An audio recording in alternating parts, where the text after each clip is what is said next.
Inspector ZYX-427 stared at the holographic display with all four of their optical sensors dilated in disbelief. The being's crystalline form shimmered with anxiety as they reviewed the preliminary reports from Earth for the third time. Something had to be wrong with the data collection drones. Administrator Ven, they called out, their voice modulator crackling with urgency. You need to see this immediately. The administrator, a towering figure composed of swirling iridescent gases contained within an environmental suit, glided across the observation deck of the Galactic Safety Commission's headquarters. Their reputation for level-headedness had earned them the position of overseeing the most challenging cases in the known universe. What seems to be the problem, Inspector? Ven's voice resonated through their suit's communication system, carrying the calm authority that had become their trademark. These readings from the newly discovered planet designated Earth, they're unprecedented. ZYX-427 gestured with their upper appendages, causing the holographic display to zoom in on various images. They mark everything, and I mean everything, as dangerous. The display showed a rapid succession of Earth's warning labels: caution, hot, warning, sharp edges, danger, high voltage, risk of death, and countless others. Each new image caused ZYX-427's crystalline structure to flicker with increasing distress. Fascinating, Ven murmured, their gaseous form swirling thoughtfully within their containment suit. Have you cross-referenced these warnings with actual incident reports? That's the most perplexing part, ZYX-427 responded, pulling up another set of data streams. These humans voluntarily engage with these marked hazards daily. They even seek them out for something they call entertainment. The observation deck's doors slid open with a soft hiss, admitting Junior Analyst Blip, the newest addition to the Commission's investigation team. Despite their diminutive size, barely visible to the naked eye, they operated an impressive humanoid-sized mechanized suit equipped with the latest sensing technology. Inspector, Administrator, Blip's tiny voice came through their suit speakers. I've completed the preliminary risk assessment of human recreational activities. You might want to sit down for this. Ven's gaseous form condensed slightly, their species equivalent of raising an eyebrow. Proceed, Junior Analyst. They have entire facilities dedicated to climbing artificial walls without safety fields. They attach wheels to platforms and purposely fall off them repeatedly. They willingly consume substances marked as extremely spicy despite clear warnings of discomfort. Blip's mechanical suit gestured animatedly, nearly losing balance in their excitement. This requires immediate intervention, ZYX-427 declared, their crystalline form now pulsing with determination. We must assemble an emergency investigation team. The Galactic Safety Commission's primary directive is clear: protect sentient species from unnecessary risks. Administrator Ven absorbed the information, their gaseous form swirling in complex patterns that indicated deep thought. Approved, they finally announced. But we must proceed with extreme caution. If these humans are indeed as cavalier about danger as they appear, we don't want to startle them into something even more hazardous.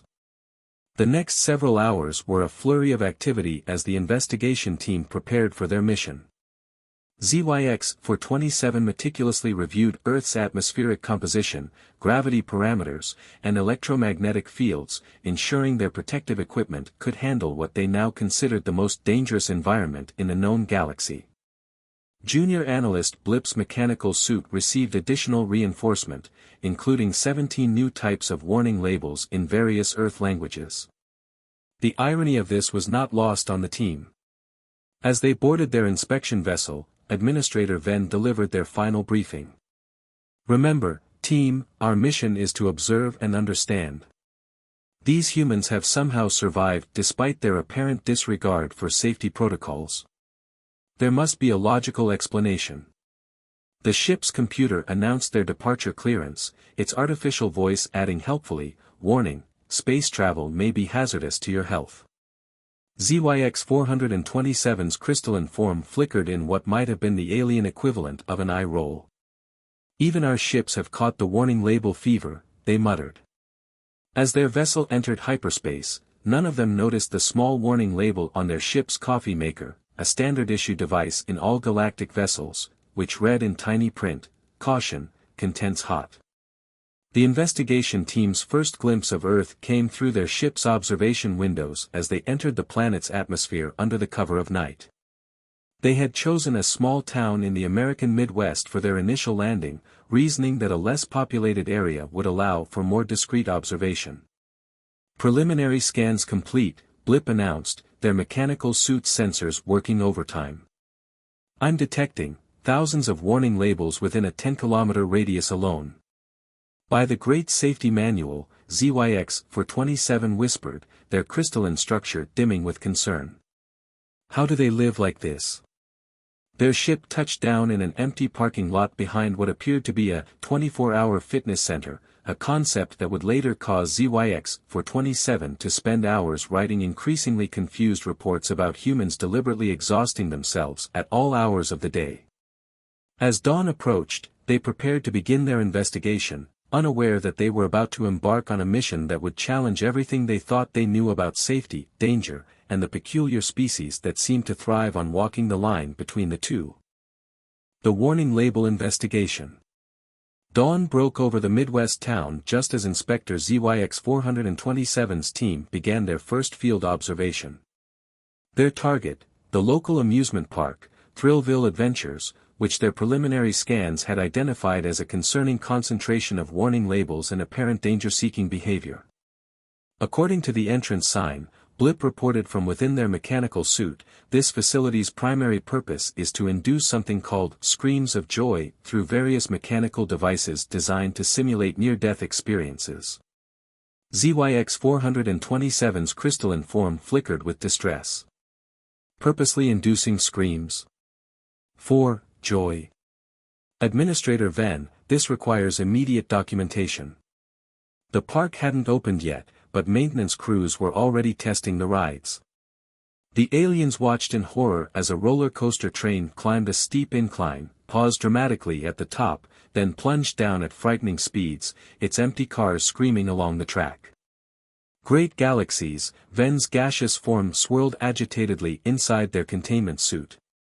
They've constructed a transportation system designed to fail spectacularly. A maintenance worker walked past their hiding spot behind a concession stand, whistling cheerfully while carrying a toolbox labeled, "Caution, sharp tools inside." "Observe," ZYX-427 whispered, their voice modulator barely audible. They even warn each other about their maintenance implements, yet continue to use them without apparent concern. The park opened its gates at 9 a.m., and the team watched in mounting bewilderment as humans of all ages rushed eagerly toward various attractions. Their confusion reached new heights when they observed the queuing system. There, waiting in line. Blip's mechanical suit performed a double-take. They're voluntarily waiting for extended periods to experience these hazardous situations. A group of teenagers nearby were discussing their strategy for the day. "Let's hit the death drop first," one suggested excitedly. "I heard they made it even higher this year." Death drop? ZYX-427's crystalline structure paled to an almost transparent state. They named it after the termination of life functions. The team cautiously moved through the park, their various disguise fields making them appear as ordinary tourists to human eyes. They passed a stand selling something called cotton candy, which prompted an emergency analysis from Blip's sensors. Warning! This substance appears to be pure crystallized sugar, dyed in colors not found in nature, and spun into a form that's 99% air. Blip's mechanical suit was practically hopping with anxiety. And they're feeding it to their young. A child ran past them, face covered in blue cotton candy, letting out a high-pitched squeal of delight. Ven's gaseous form condensed in concern. Some kind of sugar-induced frenzy? Their investigation was interrupted by an announcement over the park speaker system, "Attention thrill seekers. The Mega Loop Mayhem is now open.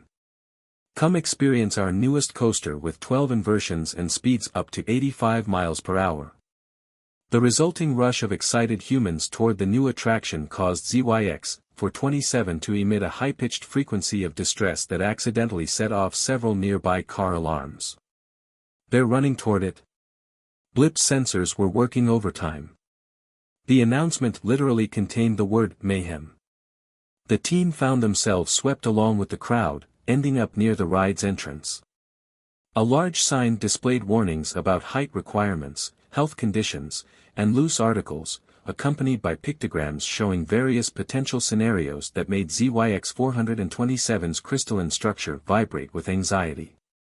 "Look at this warning list," they transmitted to their teammates. "Potential for dizziness, disorientation, motion sickness, and they still proceed." A ride operator walked past, wearing a shirt that read, "Safety first, fun second." The irony was almost too much for ZYX427's processors to handle. "We need to understand this phenomenon from a closer perspective," Administrator Venn announced, their usual calm demeanor slightly ruffled. "Blip, your mechanical suit is closest to human proportions. You will need to experience one of these devices." "Me?" Blip's tiny voice cracked through their suit speakers. But, the warning labels. "For science," Venn insisted, their gaseous form swirling with what might have been amusement. "Choose one of the less lethal-looking attractions." After much deliberation and several nervous system reboots, Blip selected a relatively tame-looking ride called the Teacups. The name seemed innocuous enough, though the warning sign about centrifugal forces gave them pause. What followed was 3 minutes of what Blip would later describe in their report as controlled chaos. Their mechanical suits' gyroscopes struggled to compensate as the teacup spun faster and faster, its sensors registering G-forces that would have been concerning if not for the sounds of human laughter all around them. When the ride finally stopped, Blip's suit stumbled out, its stabilizers working overtime. "Status report," ZYX427 demanded anxiously. I think I understand now," Blip responded, their suit's mechanical hands still gripping the safety bar they'd removed from the ride. "The warnings, they're not to prevent the experience, they're to prepare for it." A family walked past them, the children begging to ride again while their parents checked a map for more attractions. Venn's gaseous form shifted thoughtfully within their containment suit. "Perhaps," they mused, "we need to recalibrate our understanding of human risk assessment. These warnings seem to serve a different purpose than we initially assumed." "But why?" ZYX427's crystalline form pulsed with confusion. "Why deliberately seek out experiences that require warning labels?" Their philosophical discussion was interrupted by screams from the Mega Loop Mayhem, screams that, they were beginning to realize, didn't indicate distress at all, but rather excitement.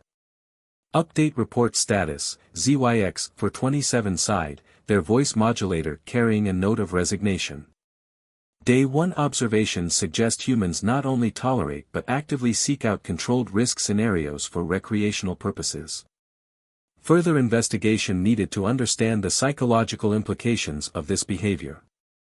As they prepared to continue their investigation, Blip's mechanical suit suddenly straightened. "Request permission to try another ride?" "For thorough scientific documentation, of course."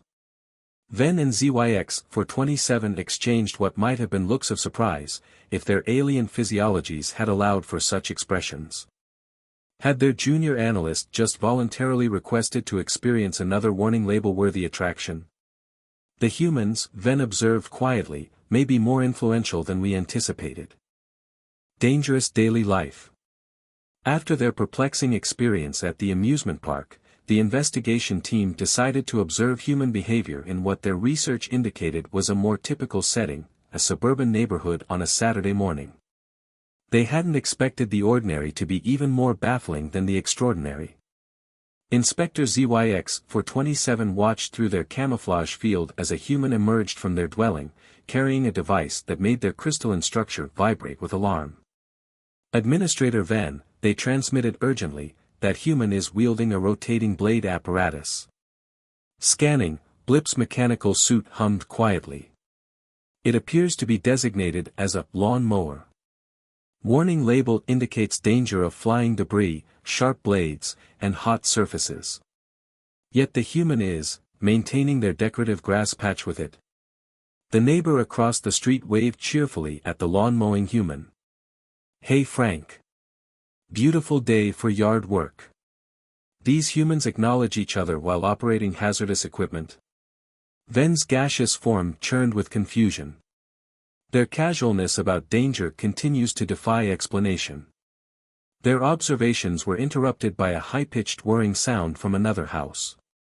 A human was scaling a tall ladder while holding something that spun at frightening speeds. "Hedge trimmer," Blip reported, their suit sensors working overtime. Another rotating blade device, this time operated at height without safety harnesses or emergency anti-gravity systems. The team watched in horror as more humans emerged from their dwellings, each seemingly intent on engaging in various hazardous maintenance activities.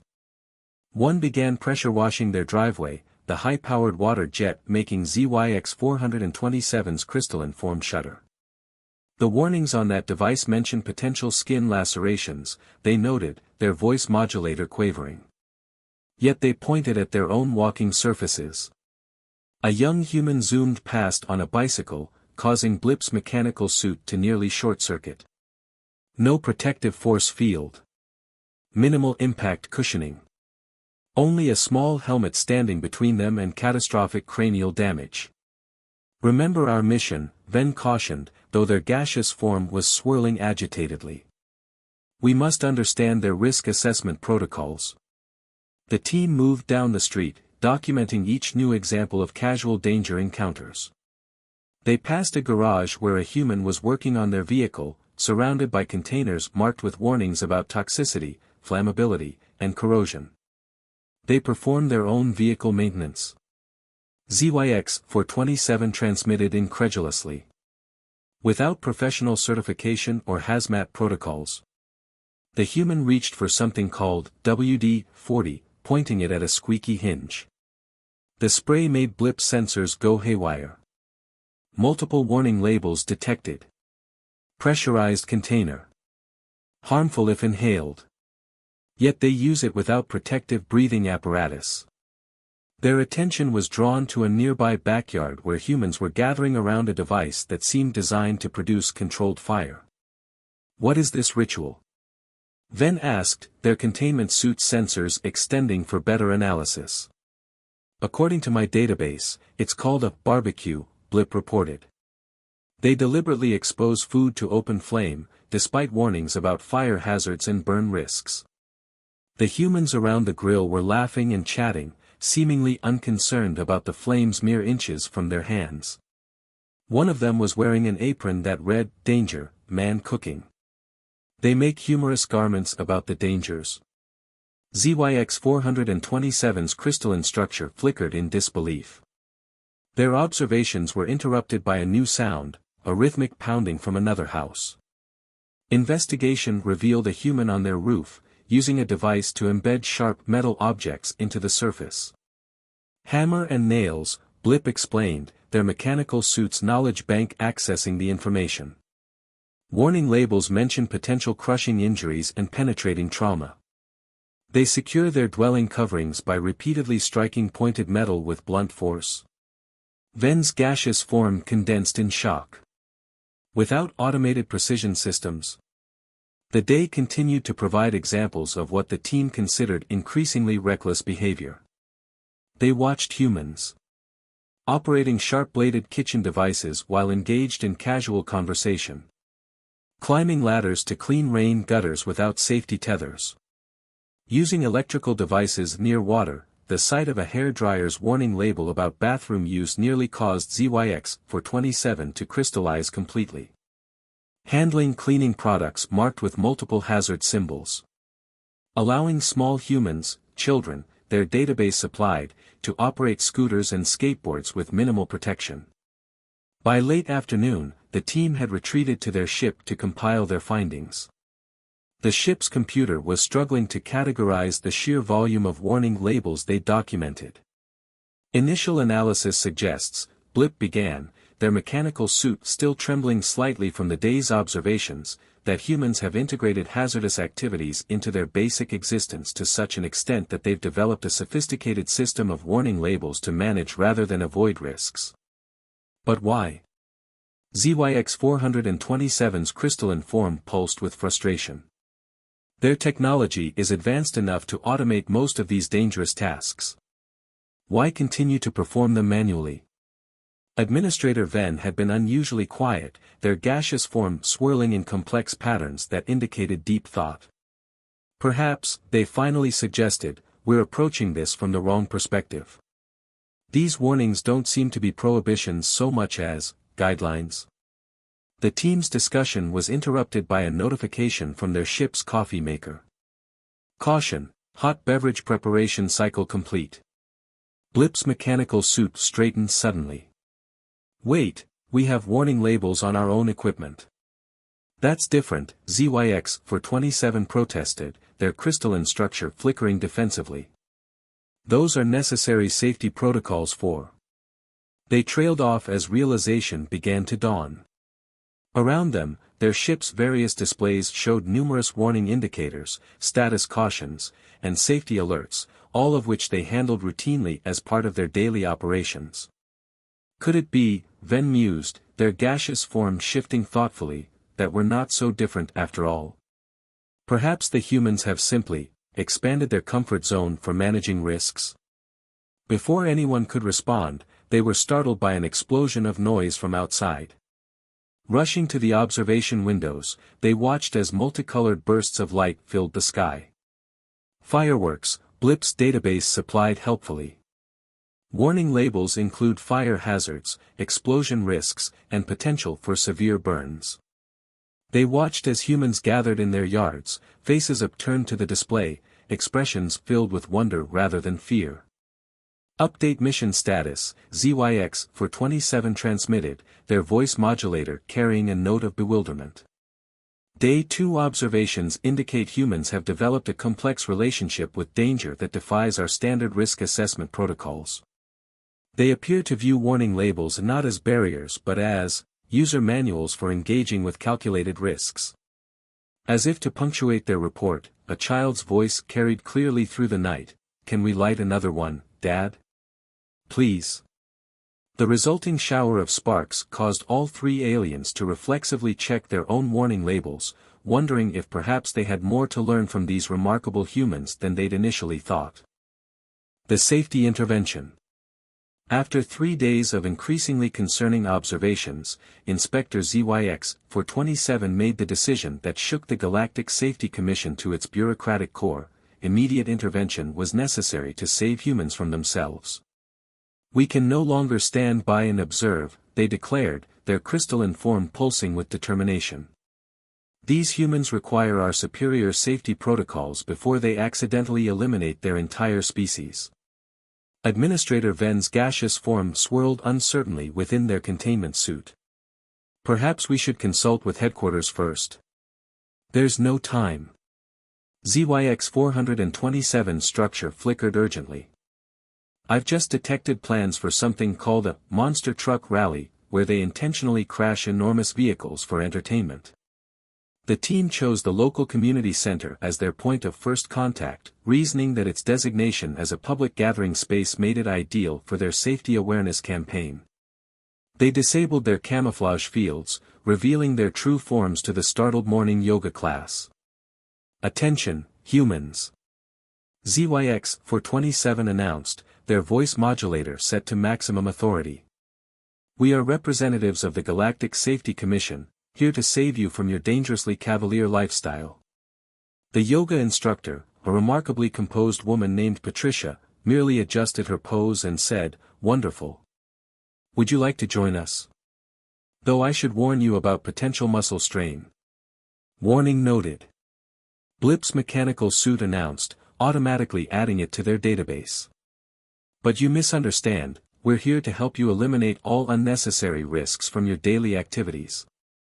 The room fell silent except for the sound of Patricia's meditation music, which ZYX 427 quickly scrutinized for potential hearing damage warnings. "That's thoughtful," Patricia responded carefully, but we're quite comfortable with our current risk management strategies. Comfortable? ZYX 427's crystalline structure strobed with disbelief. You have warning labels on everything from your breakfast toasters to your recreational activities. Just yesterday, we observed humans intentionally consuming beverages heated to potentially dangerous temperatures. You mean coffee? Someone in the back of the room asked. Would you like some? The community center has a great cafe. No one will be consuming hazardous heated liquids. ZYX 427 declared. Their dramatic pronouncement was somewhat undermined by the coffee maker in their ship choosing that moment to chime, "Caution, hot beverage preparation cycle complete." The team's intervention quickly spread beyond the community center. They appeared at local businesses, parks, and public spaces, attempting to implement what they considered proper safety protocols. They tried to install emergency anti-gravity fields around all playground equipment. They attempted to replace all kitchen knives with safety-certified plasma cutting beams. They proposed converting all sports activities to virtual simulations. They suggested replacing all stairs with zero-gravity lift tubes. The humans' reactions were not quite what they expected. At the local diner, they interrupted the breakfast rush to announce the implementation of new beverage temperature regulations. The regular customers listened politely to their presentation about the dangers of hot coffee, then simply continued their meals. But the warning labels. ZYX 427 protested as an elderly man calmly sipped his steaming coffee. "Oh, those are just there to remind us to be careful," he explained. Like wearing oven mitts when baking or looking both ways before crossing the street. At the neighborhood park, their attempt to cordon off the playground equipment with safety force fields was met with disappointed children and amused parents. How will they learn to assess risks if they never experience them? One parent asked, watching her child carefully navigate the monkey bars. Falls are part of learning. The concept of learning through controlled risk exposure was so alien to their understanding that Blip's mechanical suit needed a full system reboot to process it. Their intervention reached its climax at the local hardware store, where they attempted to confiscate what they deemed unnecessarily dangerous tools. The store manager, a patient man named Joe, listened to their concerns while restocking the power tool section.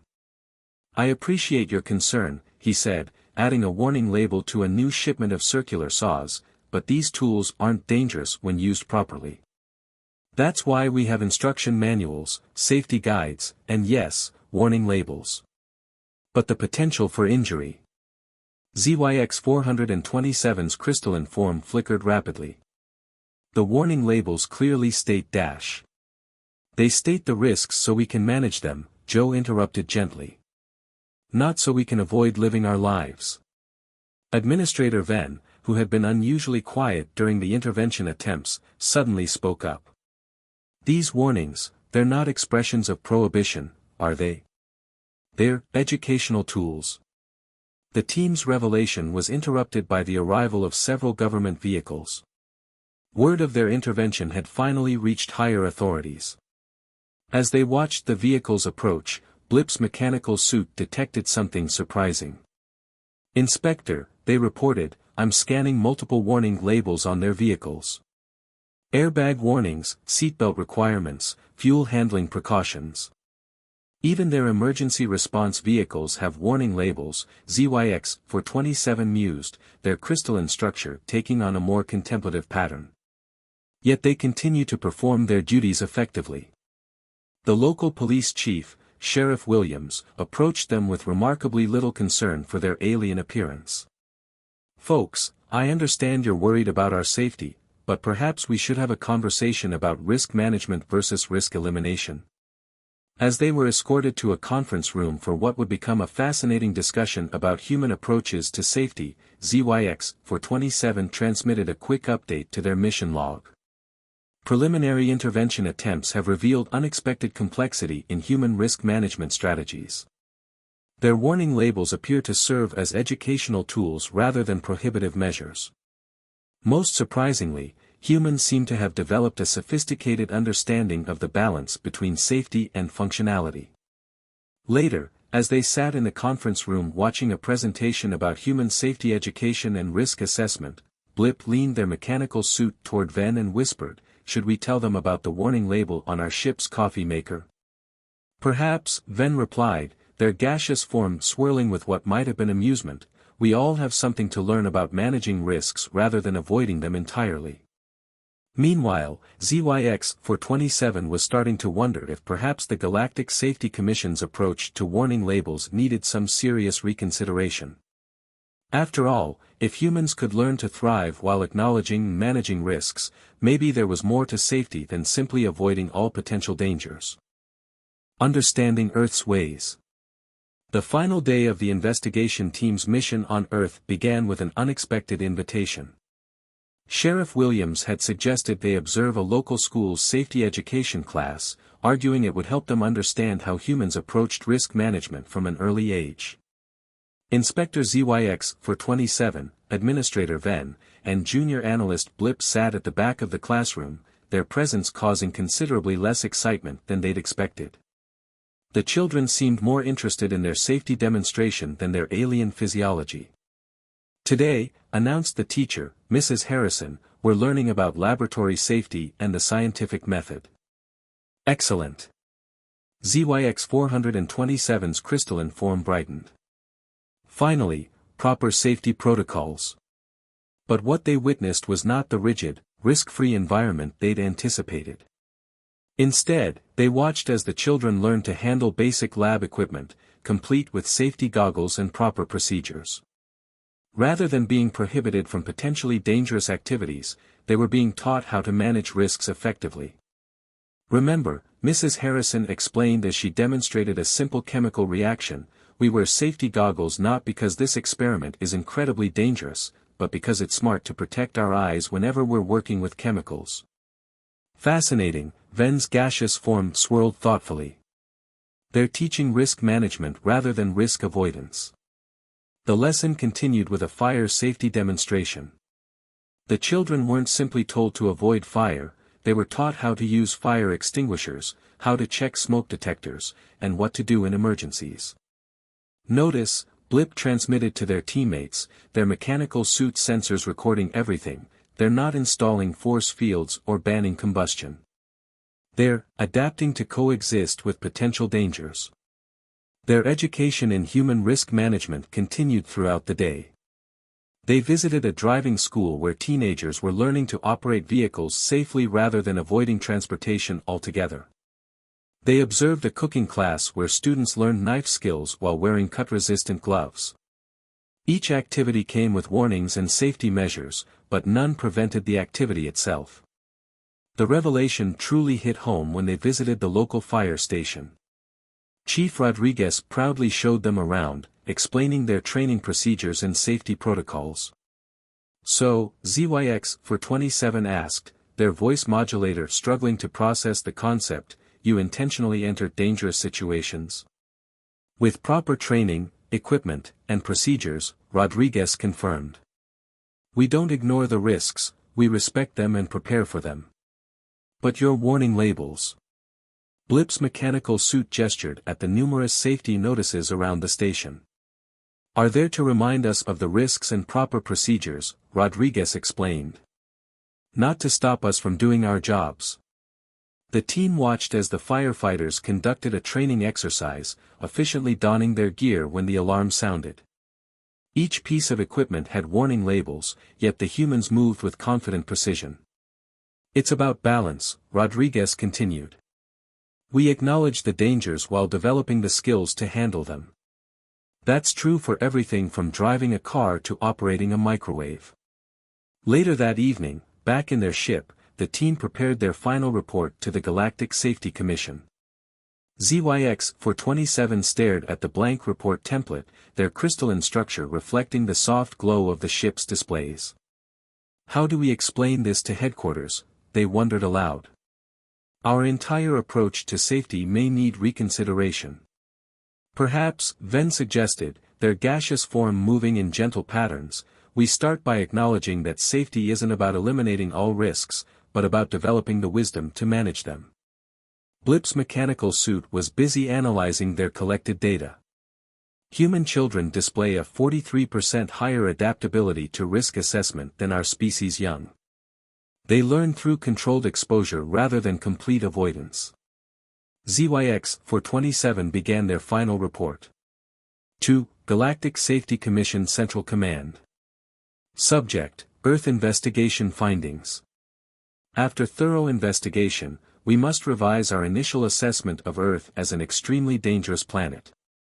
While humans do indeed engage with numerous potential hazards, they have developed a sophisticated approach to risk management that challenges our fundamental understanding of safety. Their warning labels serve not as prohibitions but as educational tools, enabling informed decision-making rather than enforcing complete avoidance. This system has produced a remarkably resilient species capable of both acknowledging dangers and developing methods to manage them effectively. Recommendations: Revise Galactic Safety Commission protocols to incorporate human risk management strategies. Study Earth's educational methods for teaching risk assessment. Consider implementing similar warning label systems that inform rather than restrict. Begin cultural exchange program to better understand human adaptability.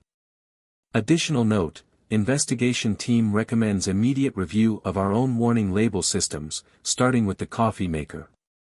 As they finished the report, an alert sounded from the ship's kitchen area. Caution: hot beverage preparation cycle complete. This time, instead of flinching at the warning, ZYX-427 found themselves wondering if perhaps they'd like to try this coffee substance. After all, with proper precautions and risk awareness. Would anyone else like a cup? They asked, their crystalline form glowing with newfound understanding. I've been reading the safety protocols, and I believe I can manage the potential hazards. Ven's gaseous form swirled with amusement. Just be careful, I heard it can be addictive. Warning noted, ZYX-427 replied cheerfully, but sometimes the rewards outweigh the risks. As they prepared to depart Earth, the team took one final look at the planet below. The countless warning labels they'd initially seen as signs of a dangerously chaotic world now appeared in a different light, as markers of a species wise enough to acknowledge risks while brave enough to face them. Final mission log update, ZYX-427 transmitted. Earth's warning labels aren't a sign of extreme danger, but of extreme wisdom. Sometimes the most important safety protocol is knowing when to proceed with caution rather than not proceed at all. Their ship lifted off, carrying not just their official reports but a new understanding of safety, risk, and the remarkable species that had taught them to see warning labels not as barriers, but as bridges to progress. And if anyone at headquarters noticed that their subsequent reports contained slightly fewer safety restrictions and slightly more encouragement for calculated risks, well, they could always blame it on the coffee.